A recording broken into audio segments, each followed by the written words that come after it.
I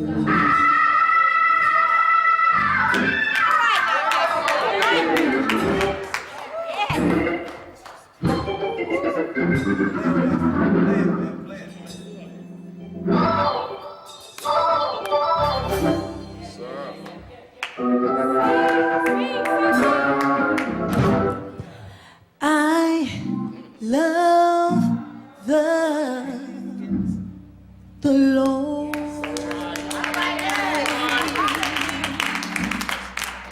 He heard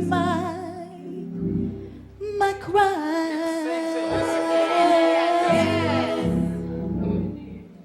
and pitied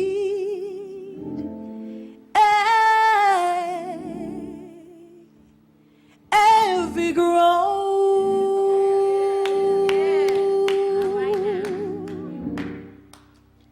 Long as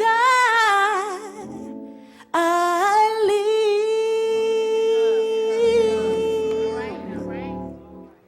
while troubles rise,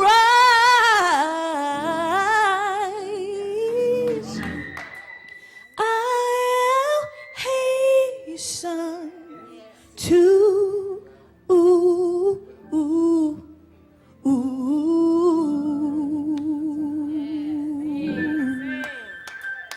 His throne.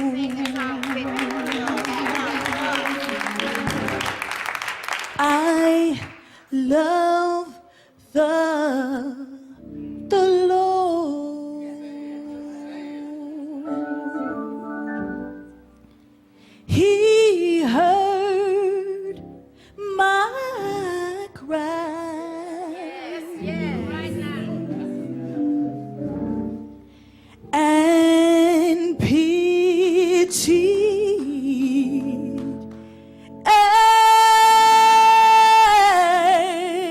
every groan.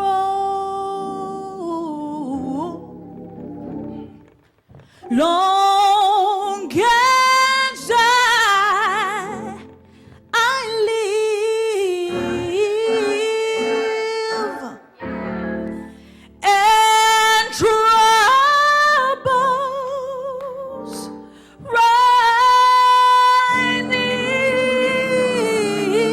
rise, I'll hasten to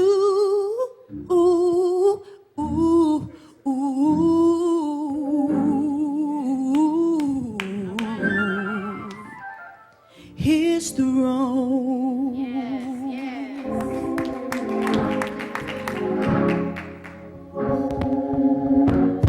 Oh, I love the Lord. I love the Lord. He heard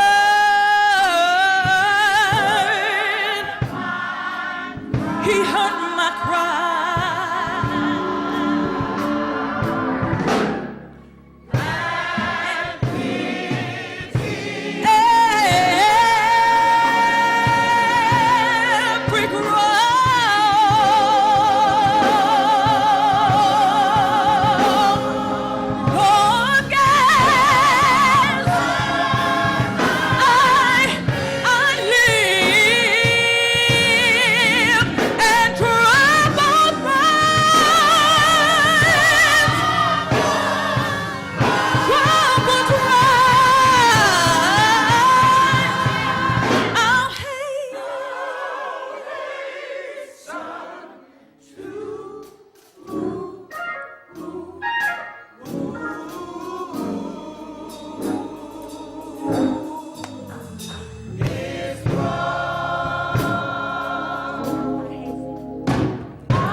could speak for more than me, but let me say it again. When I think about how good God has been to us, it just makes me not only love him more, but also make me want to walk and follow him closer and near. Because Jesus is the light of Luke 1. I'll do it greater justice in the second service, but can I just take a slice out of this for a minute, and then we're going to listen to these children and enjoy our Christmas celebration. We're thankful to God for all that he has done and what he means for us. Luke chapter 1, beginning at verse 26. I think the scripture lends to preaching itself, preachers. Amen. Sometime if you read it right, it'll preach itself. Hallelujah. I've been in a series in Advent since the first Sunday. Been talking about how to deal with this antidote to fear. Looking at 3 different fear not messages. Fear not as he spoke it to the shepherds is how we started this. Fear question mark, not exclamation point. Last week we looked at fear not as it came to Joseph. This one who had to take the responsibility of claiming a baby he was not clear about whose the daddy was. But aren't you glad we know who the daddy is? Amen. I'm glad to know Joseph couldn't be the daddy because he couldn't be our Savior. I don't celebrate Joseph, I celebrate Jesus. Hallelujah. He is the Savior of the world. And now we're going to look at the message of fear not as it relates, Beverly, to Mary. We'll bring it to Mary. I'm just going to look at a little bit of it, and then we'll look a little deeper a little later on. And first, chapter 1, verse 26. It says, in the 6th month, the angel Gabriel was sent from God into a city of Galilee named Nazareth, to a virgin espoused to a man whose name was Joseph, of the house of David, and the virgin's name was Mary. And the angel came in unto her and said, Hail, thou art highly favored. The Lord is with thee, blessed art thou among women. And when she saw him, she was troubled at his saying, and cast in her mind what manner of salutation this should be. And the angel said unto her, Fear not, Mary, for thou hast found favor with God. And behold, thou shalt conceive in thy womb, and shalt bring forth a son, and shall call his name Jesus. He shall be great, and shall be called the Son of the Highest, and the Lord God shall give unto him the throne of his father David. And he shall reign over the house of Jacob forever, and of his kingdom there shall be no end. Then said Mary unto the angel, How shall this be, seeing I know not a man? And the angel answered and said unto her, The Holy Ghost shall come upon thee, and the power of the highest shall overshadow thee. Therefore also that holy thing which shall be born of thee shall be called the Son of God. And behold, thy cousin Elizabeth, she hath also conceived a son in her old age. And this is the 6th month with her who was called barren. For with God nothing shall be impossible. I think that's worthy of reading again. For with God nothing shall be impossible. 3rd time for the hearing impaired. For with God, somebody say nothing shall be impossible. And Mary said, Behold, the handmaid of the Lord, be it unto me according to thy word. And the angel departed from her. You may be seated.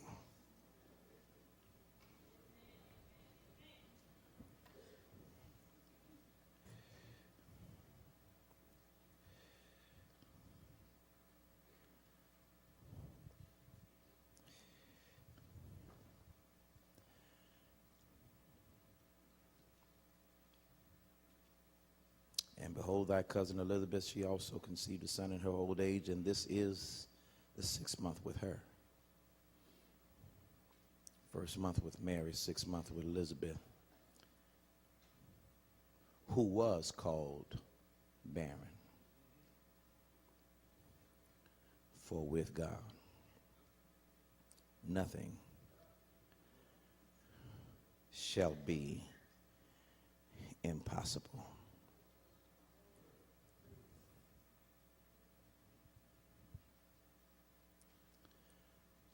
For with God,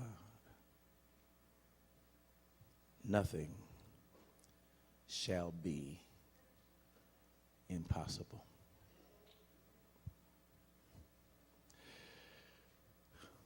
Headlines of the New York Daily News the day after the San Bernardino shooting captured my attention. I thought I was seeing things at first, but I looked at it a little closer and it was blasted on the front page the day after those shootings. This is what it said. It said, God isn't fixing this.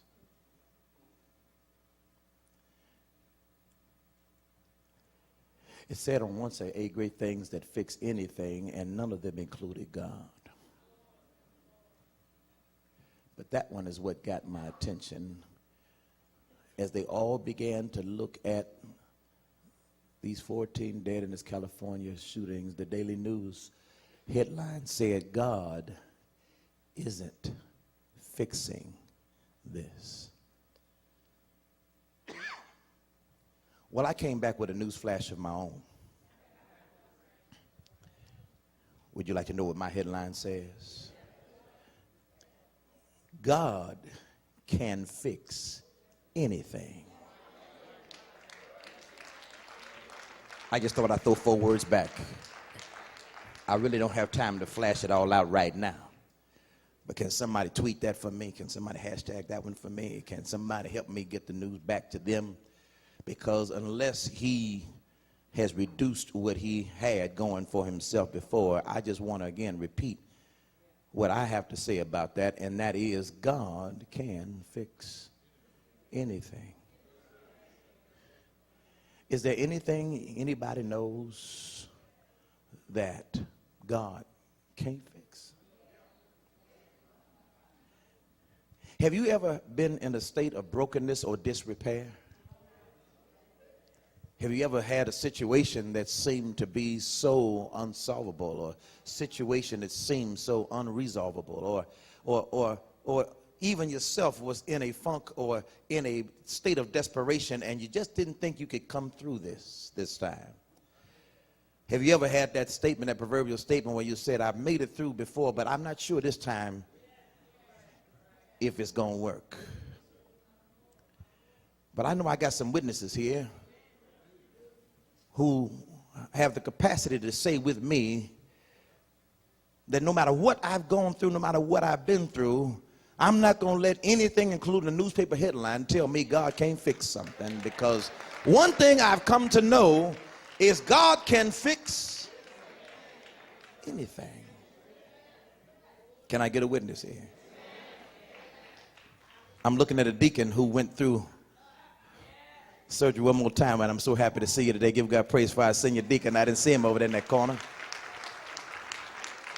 But that's a witness right over there, and I've got some right over here, and I've got some back over there sprinkled all the way in the back. I need at least a couple of hundred people to help me to at least testify today that whatever it is that you've gone through, when it looked like this time it might not make it, this time it might not make it, this time it might be the end, this time I ain't too sure, this time I ain't quite feeling it. But when you get to the place of your faith, is there somebody that can celebrate with me that not one time, not 2 times, not 10 times, but every time I can say, God can fix this?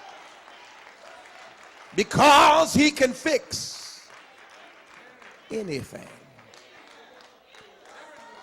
Have you any rivers that seem uncrossable? Have you any mountains that you cannot tunnel through?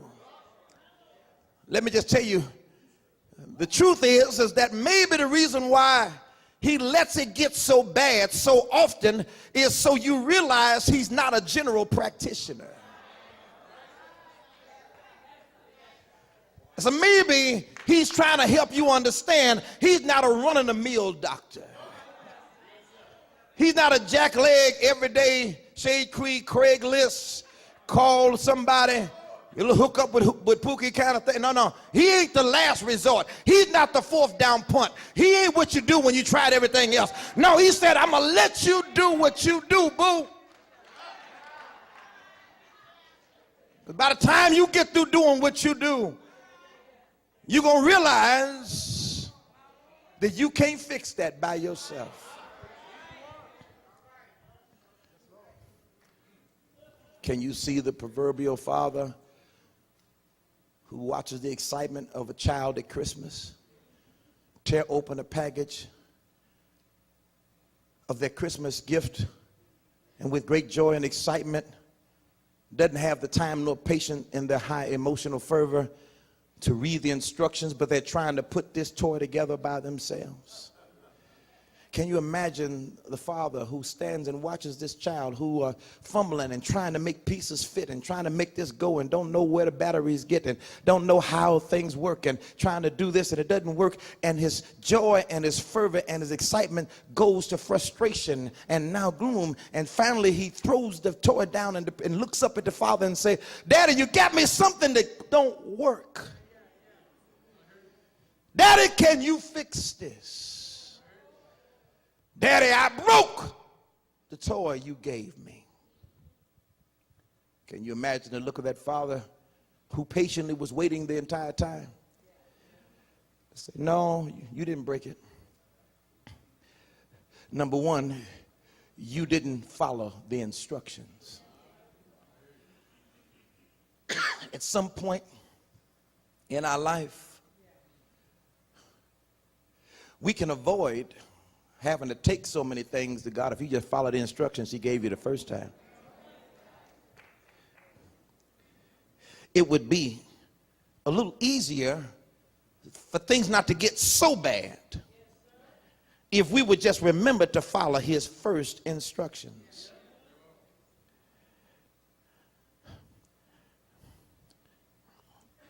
You see,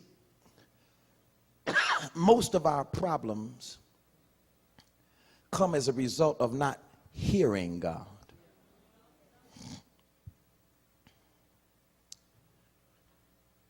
We see what we want to see, we hear what we want to hear. But have you really heard what he has to say? Shared a story about how, I believe it was Howard John Wesley or either Marcus Cosby, one of my young proteges or friends who were young pastors and ministers who are coming up. They are wonderful pastors doing great things now in the country, one in Alexandria, Virginia, one in Houston, Texas. And I heard one of them not long ago, I want to say it was Howard John Wesley, who was sharing an episode that took place in a test that he had. I recall when he first went off to Massachusetts, Boston, and he was talking about a test that was a little bit deeper and greater than he thought he could face and handle, that he was preparing for. And he was thinking about the finals only to go into class and walk in and they had a pop quiz. He was concerned about the big test, and he walked in and the teacher said, clear the desk. When somebody says clear the desk in a classroom setting, that's not a good sign, especially if you haven't been studying.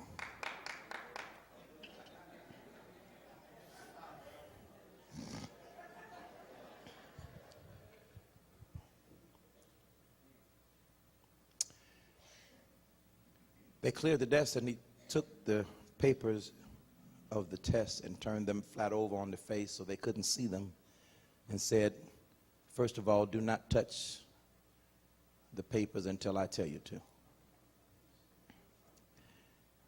He said he looked around the room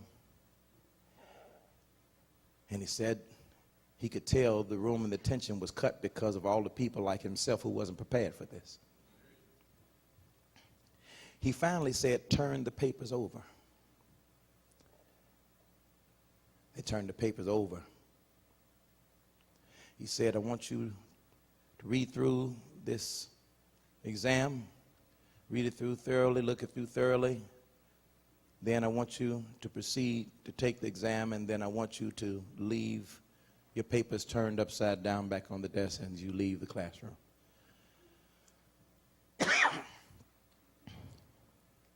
They turned the papers over, and with anticipation, he said he even saw the A students looking at stuff that looked like Chinese arithmetic.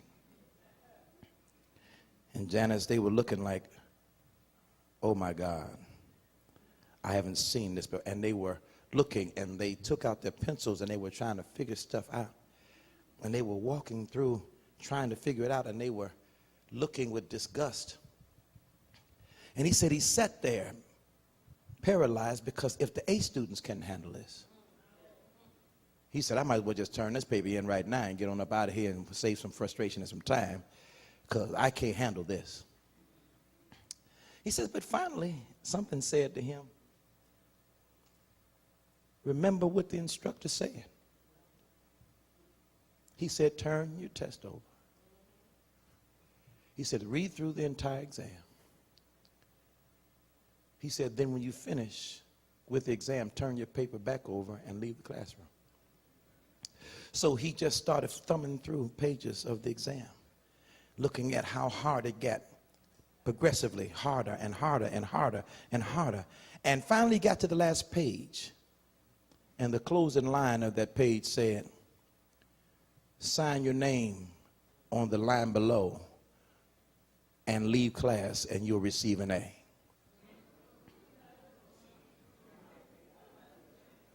You're hoping for a test like that, aren't you? He thought he was seeing things. He said, wait a minute. He read it again. He said, sign your name on the line below. You can leave the class and receive an A.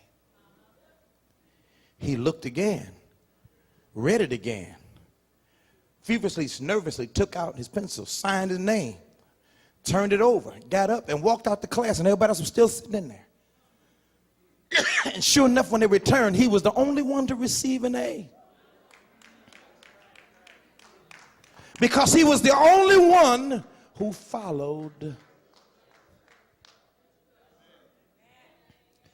There's some of us who are flunking the test of possibility because we're just not listening to what God had to say. He didn't ask you to figure out the exams of life. He didn't ask you to figure out every problem of life. He didn't ask you to work through everything. All he asked you to do was follow his instructions.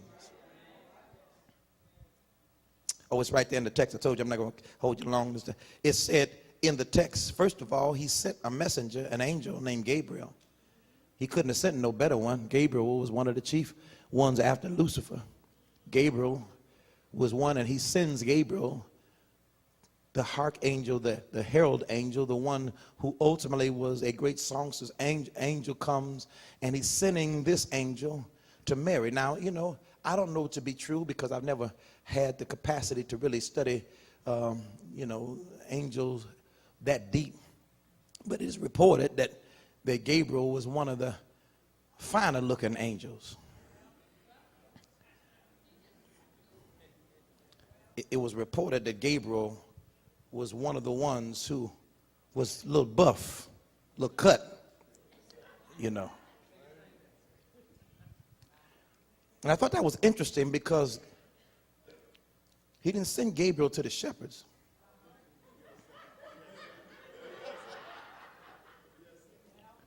And last week, he didn't send Gabriel to Joseph either. But he does send Gabriel to Mary.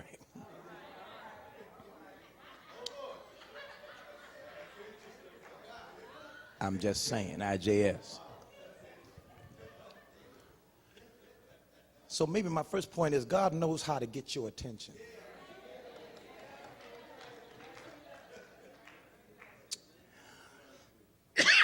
God knows just what to do to get your attention. He may not send you the angel he sends me. He may not give you the message the way he gives it to me. He may not talk to you the way he talks to me. But aren't you glad that God knows how to get your? Oh, that's a good look right there. That's a good look. He knows just what. Can you imagine this young girl who was sitting here in this ghetto community, who was betrothed to be, connected to this one named Joseph we looked at last week. And it says that in the midst of all of the challenges that she was going through as this young woman, what I don't have time to dig into that background, but she was a distressed young woman. And obviously there was some stuff that was not going right even at a young age. Are there any young people and young adults that would attest and confess today that things can go wrong at a young age? Is there anybody here that comes to the place that you don't have to wait to get old to get stressed? Is there anybody here that's come to the place to understand that you can find trouble in your way and you got to cry sometimes and you're not even 30 years old yet? 25, 20, 15, 10. Trouble is an equal opportunity employer.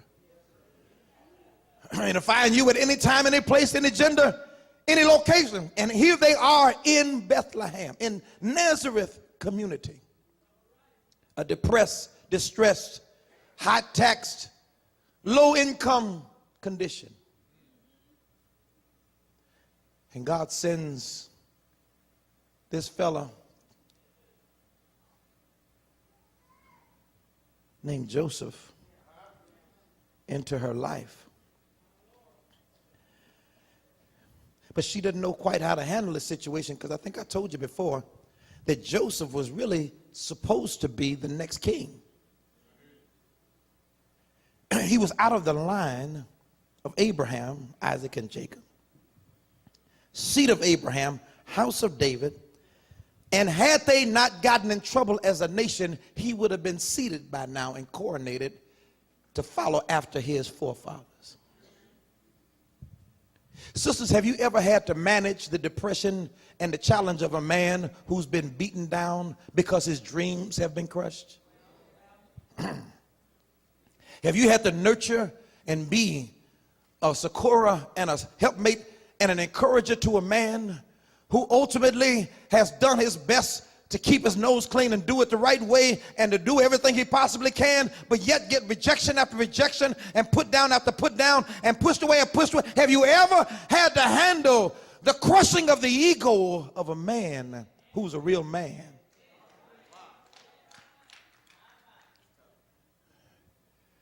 And while he has to smile while he fills out resume after resume, while he has to put on his professional face after he faces rejection after rejection, after he has to continue to scrap and make gas money meet and continue to switch his clothes up and switch his attitude and get things set and go after point, and they continue to give him the same answer time after time, but yet he has to put the face on in public, but you have to nurture his pain in private.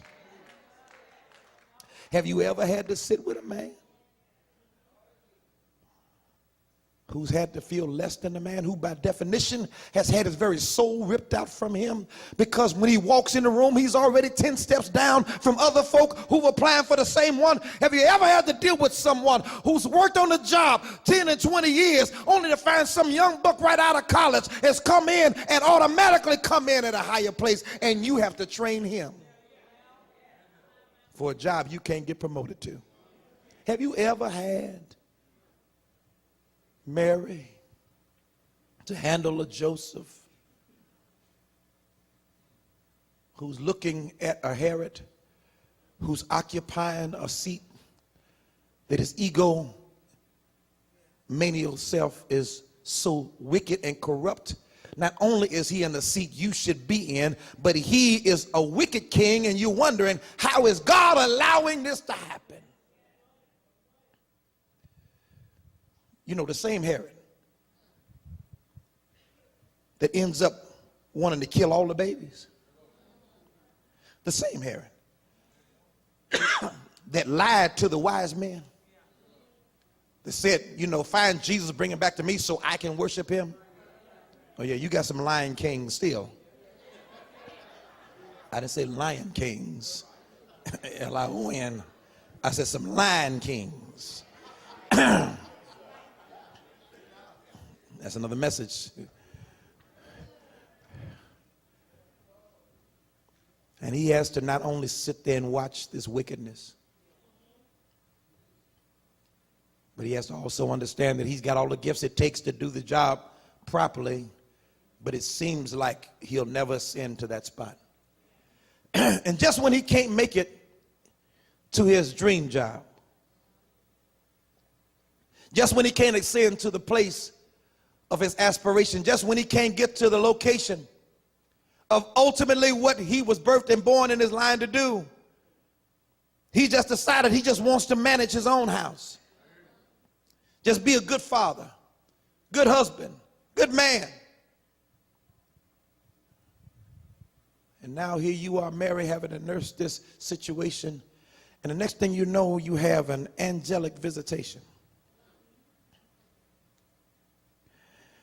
And this fine angel pulls up on you.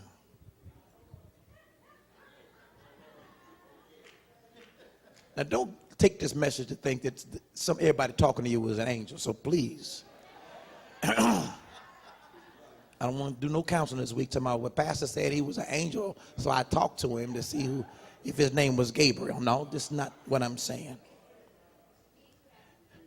What I'm saying is, sometimes, Mary, you find yourself more depleted than the Joseph you're carrying, because after you've given you all to make him understand and believe that everything's going to be all right, and to help him to do what things are going to be done, and help him to make ends meet, and act like you didn't know the answer when you really did, and didn't know the directions when you really do, and help them to understand that everything will be fine, and help him feel ahead, and he moves on, you feel like you have nothing left. But isn't the good news that God can send somebody along to tell you you favored? Isn't the good news, Mary, that while God has already spoken to the shepherds, told them don't be afraid. He's already spoken to Joseph and given him a dream. But isn't the good, Mary, that God can find you and tell him, even though that you have had to hold up the weight of the world and had to manage all the challenges of the universe, and while you're carrying the weight of the world on your shoulders, God says you are highly favored. Mary, I wish I could talk to you this morning. I wish I had time to tell you that you're not that garden tool they've been calling you. I wish I could tell you that you're not that other name for a dog that they keep rapping to about you. Mary, I wish I could tell you that you ain't got to aspire to have your career to be in somebody's video, that you ain't got to go to the polls and you ain't voting.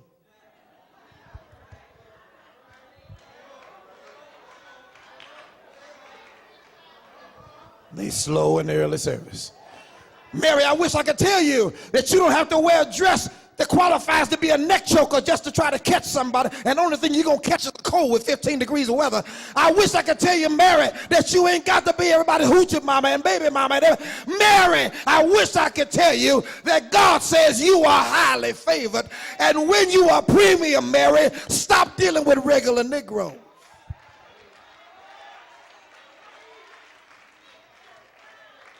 Mary, God sent a real man, a real angel, a cut man to tell you, Mary, God said you're favored. God said you all that in a bag of chips with the hot sauce and the dip and pickle juice on top.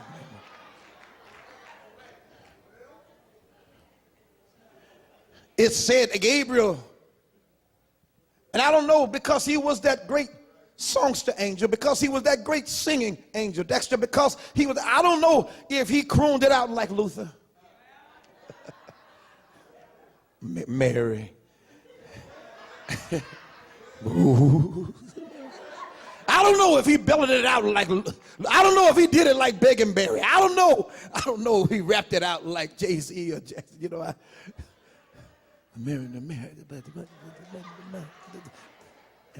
don't know how he, I don't know if he scattered the skeeted. All I know is that he told her that you are highly favored. I'm in verse 28. He said, the Lord is with you. That's number 2. And then number 3, he says, you are blessed among women. Can I repeat what he said? Once again, he said, you are highly favored. He said, you have the privilege of knowing the Lord is with you. He could have just ended it right there. But he goes on to say that you are blessed among women. Here's the problem I have with the text, so I could just help get to where I'm going, because I could really just exegete it right there and be done. The next part of the text says, in verse 29 says, she saw him and was troubled, and cast in her mind, you know, basically, what kind of message is this? And don't you know I'm a black woman in this society? Don't you know that I'm young and basically unemployable by most people's standards? Don't you know that I can't make as much if I do get a job as the average man? Don't you know that I have to be able to carry the weight of all the challenges and the issues that are going on in my life, in my relationships? Don't you know who you talking to? How can you look at me and see my broken down, depraved condition? How can you look at me and see that not only am I favored, not only is God with me, who I ain't seen lately, I can't track him, trace him, nor trust him, but now you're telling me I'm favored among other women when I see other women doing better than me.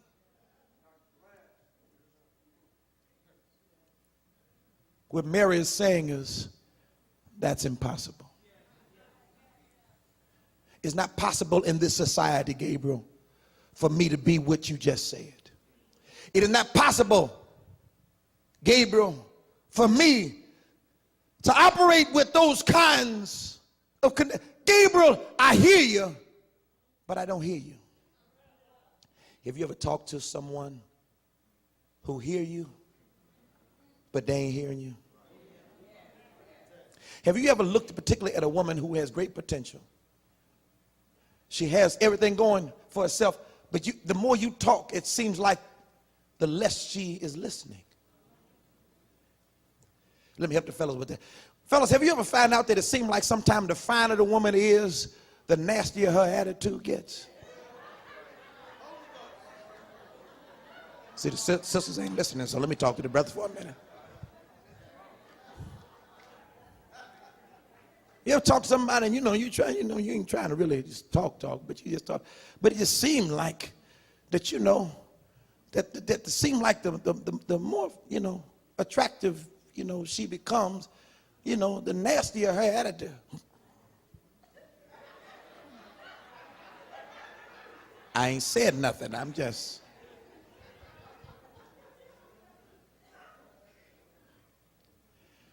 And then those who are a little beauty challenged,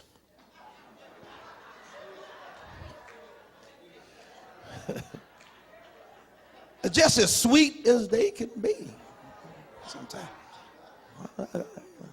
You can tell them, oh, thank you. Not everybody, just a couple people.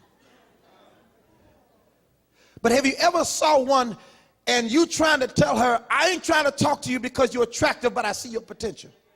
I'm not trying to talk to you because you look pleasant to the eye. I'm trying to tell you that you ultimately have a brain that you need to start using, that you got a voice that you need to start practicing, that you got some dignity that you need to stop upgrading, that you got some character that you need to stop dusting off and polishing off. You're trying to talk to her. You're trying to speak to her, to speak life to her, but yet and still all she can hear is he trying to holler at me.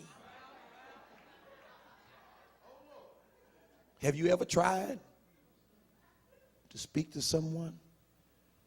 Mothers, have you ever tried to tell your daughters that you're better than this? Have you ever tried to say to your granddaughters, you ain't got to settle for that? Fathers, have you ever tried to tell your baby girl that you don't have to deal with anything less than what I have shown you? And spend all your life trying to show them the way, give them the example, be the kind of example they would be. And the first thug come along with his pants turned down, behind hanging out, clap hanging out, to a grill in his mouth, no thrill in his life. What up, girl? Come here, shawty.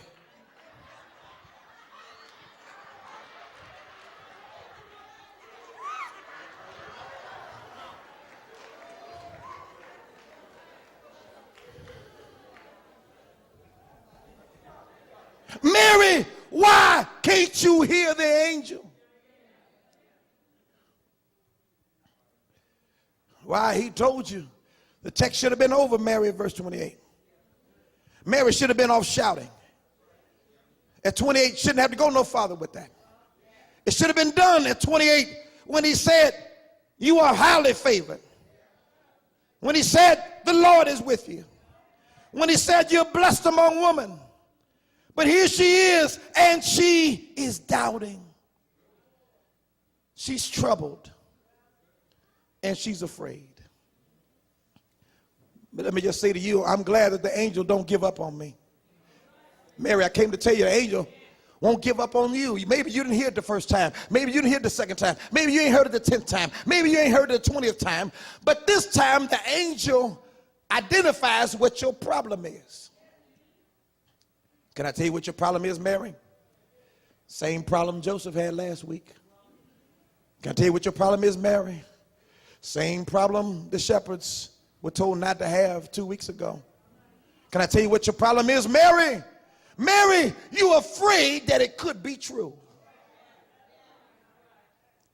And you're afraid of the responsibility and accountability you have to have if what he said is actually true. Because sometimes it's easier to live dumbed down. Sometimes it's easier to act stupid. Sometimes it's easier to just lay back and let somebody else take care of you. Sometimes it's easier just to let people take advantage of you. Sometimes it's easier to have low expectations of yourself. Sometimes it's easier just to wrap your head and walk out the house just like it is. Sometimes it's just easier to let them call you anything and everything because it's less work. Sometimes it's easier to just be sexual and not intimate. So I don't have to get a job. I can make more money in 15, 20 minutes doing what I do. I just got to cut off my feelings and detach my body from my soul and spirit and emotion. It's easier. Yeah, I'm going to make it through college, but I'd rather do it this way. Yes, I have my goals, aspirations, but I think I can do it quick. Mary, maybe you're afraid that what the angel is saying just might be true. Mary, maybe you're afraid of what would happen if you did live out your favor with God. Maybe you're, Mary, afraid if you understood that wherever you go and whatever you do, the Lord is with you. Maybe, Mary, you are not able to handle the fact that you might lose your hoochie mama friends if you find out you are better than some of the people you've been hanging with. So some people don't want to live out that life. They don't want it because they'd rather stay where they are comfortable. I remember several years ago, I had a summer program that I designed and developed to try to help some young people. Wrote it up. It was a very powerful, popular program. And I was just getting it funded, Brother Garrett. And then they gave me a curveball. They said, the Bland, we're going to fund your program to the fullest amount. We're going to be able to take in all the kids that's designed to be. And I'm all excited. I'm all excited. He said there's one caveat. He said you can't pick the people that will be in your program. We will send you the people. I had already gone to all the church people and told them to bring me their kids. I got the nicest ones I could find, the most memorable. I wanted to have a built-in success story. Had all the names set. And when they brought me back, not a one person on the list I had did they choose. They brought me some of the people. I don't know where they found these people from. I promise you, they must have gone on the internet and say, find the worst kids in the world. And they found the first 25 and sent them to me. I mean, they came from, oh my God. And one in particular was a young woman. And she was just like what I'm describing now.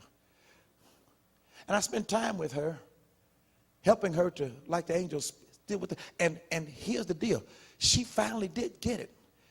And she was able to go through every one of the things that we had designed. And after all of the work it took, and after everything it took, and without going through all the details, she started getting, she knew how to write out a check and fill out a checkbook. She knew how to pay bills. She knew how to deal with social skills. She could be able to interview. She was able to take care. She could read. She knew her history.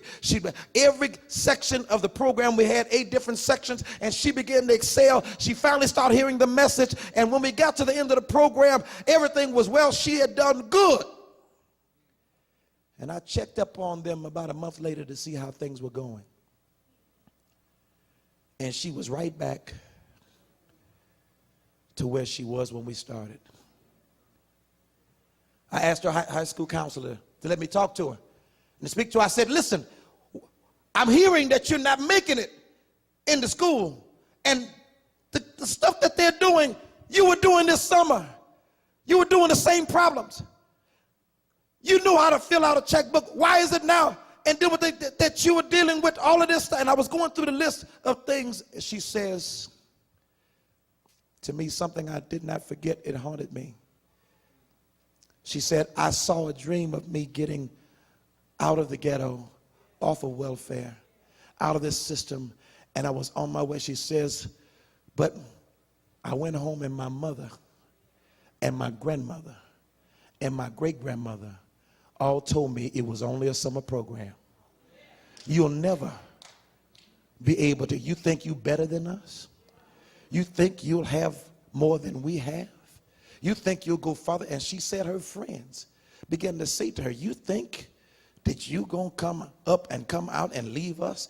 And she said everywhere she went, she heard negative messages and images that went against everything she had been in this summer program to do. And she said to me with tears in her eyes, she said, I don't want to be that person because it ain't fun being by yourself. Some marriages don't make it because they really don't believe that they not only can be, but they ought to be in a position of favor. But my message to you today, Mary, says is that if you had an angelic visitation, number 2, don't have apprehension. Please don't have apprehension to the message of the angel. Because your apprehension comes because of fear. And fear leads to doubt. And doubt leads to disbelief. And disbelief leads to discouragement. And when discouragement has finished its job, you end up back at the bottom of the rung. But can I tell you that God has some good news for you, Mary? I told you I came to talk to Mary today. I calmed down after my excitement today just to be able to make sure I could say this one thing to Mary, and that is, Mary, God does not mind repeating himself. Maybe you missed the message the first time, Mary.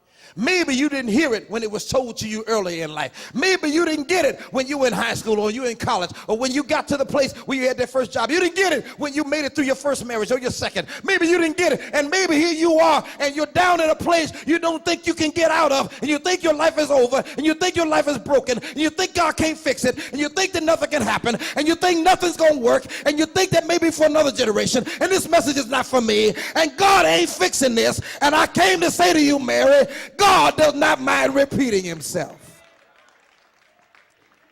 Because if you look Mary, at the end of verse 30, it sounds a lot like it was in verse 28. For he says, fear not, Mary, for he says again, thou hast found favor with God. Has anybody here had the privilege of God coming back and telling you again and reminding you of something he told you a long time ago? Has anybody ever had a situation when you were at your lowest only to hear God's voice come back and said, didn't I tell you once before? You're better than that. You're bigger than that. You're greater than that. Didn't I tell you once before when I brought you out of that? Didn't I fix it before? Haven't I told you before? Is there anybody who's a Mary or a Michael in this house that knows that God has a way of coming back and say, I told you I can handle this? Somebody say, fear not, Mary, because thou hast found favor with God. I'm happy here when I tell you, because I got to let it go here now, and I'll finish what I want to get to. But I want to play a little hopscotch and just skip over to the other side, because not only do you have an angelic visitation, somebody say angelic visitation. And not only should you not be apprehensive to the proclamation, say, I'm not going to be apprehensive to the proclamation. But I want to let you know you need to affirm with celebration. Somebody say, I must affirm the message with celebration. Can I tell you what the message was? The message is, Mary, first of all, you're going to have to learn that God ain't going to fix this situation outside of you. But when God begins to do his miracle, he doesn't start from the outside in, but he begins to work from the inside out. He didn't say, Mary, I've got a new job that's going to be waiting for you. He didn't say, Mary, you're going to start seeing things change with Joseph. He didn't say, Mary, you're going to start seeing a new environment. You'll get a new house, a penthouse in Jerusalem. He didn't say, Mary, God's going to take you out of this ghetto neighborhood. He didn't say, Mary, I'm going to send you a new wardrobe from Macy's or from Saks Fifth Avenue. He didn't say, Mary, I'm going to give you a new makeover. He says, Mary, you're going to conceive. In other words, he says, God's got something great working inside of you. And whatever's working on the inside is going to be great enough to handle whatever you're dealing with on the outside. Can I get a witness here? Can I get a witness when I tell you that God's got something working on the inside that's going to help you to handle anything that happens on the outside? I said that God's got something working way down on the inside. He says you're going to conceive something in your womb, and you're going to bring something forth that's going to bless everybody. What is this thing that I've got going on the inside? What is this thing that can make the impossible possible? What is this thing that has the capacity to turn my situation around? Look at your neighbor and say, neighbor, what is this that makes me act so strange? Ask your neighbor and say, what is this that makes me go on when I feel like quitting? Ask your neighbor again and say, neighbor, what is this that makes me cry and ain't nobody bothering me? Ask them, what is this that makes me run and ain't nobody chasing me? Ask your neighbor, what is this that makes me jump and ain't nobody pushing me? Ask your neighbor, what is this that every now and then when I come to church, no matter how broken down I am, no matter how beat down I am, no matter how discouraged I've been, no matter how much hell I've been through the week, what is this that when I hear the preacher call his name, what is this that when I hear him say that name, what is this that when I said I'm done with this, it's over, it's in the grave, it's over and done with? What is this that makes me get up and try it again? What is this that gives me that hope that comes at Christmas? Look at your neighbor and say, neighbor, whatever it is, I can feel it in my hands. Whatever it is, I can feel it in my feet. Whatever it is, I I can feel him all over me. Can I get a witness here? I'm trying not to call his name. I'm trying not to say his name. I'm trying not to say it too quick because I don't want to have premature celebration. But look at your neighbor and say, neighbor, I got an idea of who I need in my life that can handle the impossible. Is there anything that God can't handle? Is there any problem that God can't fix? Somebody call the Daily News and say, we done seen death before. We've seen killing before. We've seen economic depression before. We've seen challenges before. The songwriter said, I've seen the lightning flashing. I've heard the thunder roll. I felt sin breakers dashing, trying to conquer my soul. But wait a minute, I hear something down on the inside, and I heard the voice of Jesus. I gotta say his name now. Somebody say Jesus. I heard the voice of Jesus telling me to still fight on. I got a problem right there.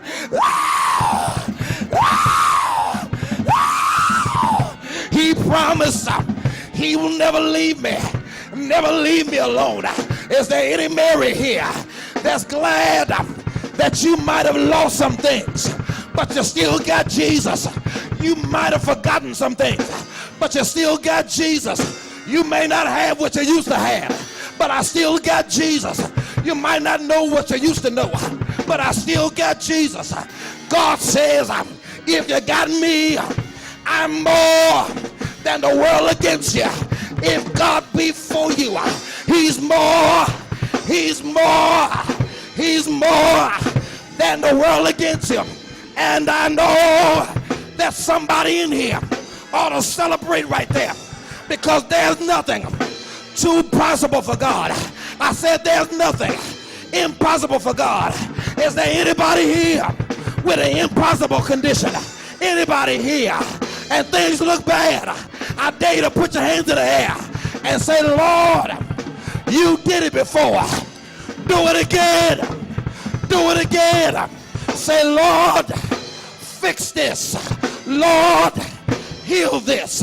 Lord, change this. Say yeah. Say yeah. Say yeah. Say yeah. I gotta stop. Come on, clap your hands right there.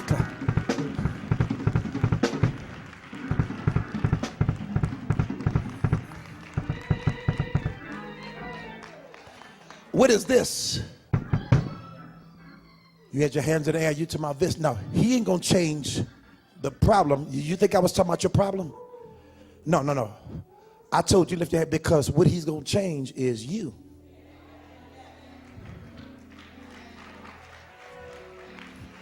I promise you, you're going to go back and see that problem is the same, if not worse. That's why some people give up, because they think God going to change the situation. He can. And sometimes he does, just to show you that he can. But most times he's not going to change it. He's going to change you. He's not going to change your circumstances. He's going to change you so that you learn how to handle your circumstances with faith and with favor. Mary, can I tell you again? I don't mind talking to you, Mary. I'm trying to tell you. God says you are highly favored. You don't have to settle for what you're selling for.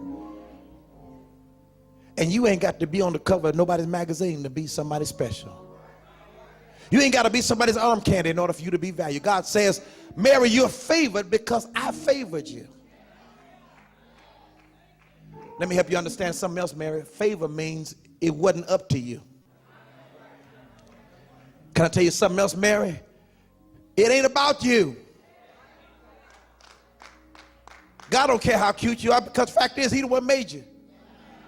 If you are all of that back to whatever, then give him glory, because you did not make yourself. Ain't no need of you taking credit for somebody else's work. That's God's artwork. What he wants to get credit for is what he gave you responsibility for. What is your attitude? That's on you. See, how you look is on God, but how you act is on you. And God is saying favor comes when it ain't even fair. Favor comes, it ain't fair. Some of y'all are scared to be blessed because you're scared of leaving your neighbor behind. Listen, your neighbor ain't trying to help you, baby. You better get it. Well, I don't want to leave Shaquita. She's been with me since kindergarten. She'll catch up. You better get your blessing. If God calling your name, if he calls your name Mary, you better say it's me. I wish I had a Mary here today that would get up on her feet right now and say, I ain't concerned about nobody else right now. I get the kids later, I get the husband later, I get the boo later, but I wish I had some Marys that would get up on the feet and say, I hear my name. I heard my name. The angel called my name. Mary, you. Yeah, I talked to Joseph before. I've spoke to the shepherd, but I'm talking to you now, Mary. You. God has not forgotten you. Mary, you may be a ghetto girl now, but one day they're going to be praying in your name. Yeah, Mary, you may be a ghetto girl now, but one day they're going to be saying, Hail Mary, full of grace. You may be a ghetto girl now, Mary, but one day they're going to have your statue in every nativity scene worldwide. You may be a ghetto girl now. You may be a single virgin girl now. You may be down now, Mary, but if you can hear the message of the angel, one day, Mary, everybody going to want to name their daughters after you. Mary, one day they're going to write a song about you. They're going to write the Magnificat, one of the greatest songs written, and songs that sung at many weddings and others, the written and the shared, all came out of the inspiration of a ghetto girl named Mary, because she finally believed the message. She believed it. Mary, can I get you to just take a moment right now and focus on the message? He gave it to you early, but he will repeat it again. I need you, Mary, to repeat after me. I am highly favored of God. I am in relationship with God always. Because of Jesus, the Lord is with me. I am what God says I am. I am highly favored among others who God has blessed me to be a blessing to. Clap your hands if you believe that right now.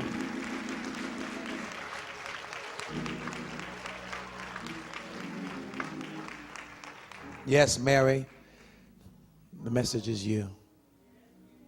The message is you today. It says, fear not. You're going to give birth in this season. When does birth usually come? When it hurts the most. When does birth usually happen? When you can't do nothing else but push. When does birth usually happen? When everybody standing around you is watching you, but can't nobody give birth but you. The doctor can't do it, your husband can't do it, the kids can't do it, the anesthesiologist can't do it. At some point, everybody's looking at you, and you're the only one that can bring this thing through. Yeah, Mary, it's on you. But guess what? The Lord is with you. Because what he's trying to birth out of your life, can't nobody do but you and God. Mary, God can fix this. And in the next service, I'll tell you how I know for sure you can fix this. Because he gave you a sign if you was paying attention, Mary. And somebody may need that sign, but right now the only sign you got is that his word is given clear. He repeated himself. He said in verse 28, you're favored. He said it again in verse 30 in case you missed it earlier in your life. He said you're still favored. You were favored at 20, you're still favored at 50. You were favored when you were employed, you're still favored unemployed. You were favored when you had a figure 8, you're still favored with a figure O.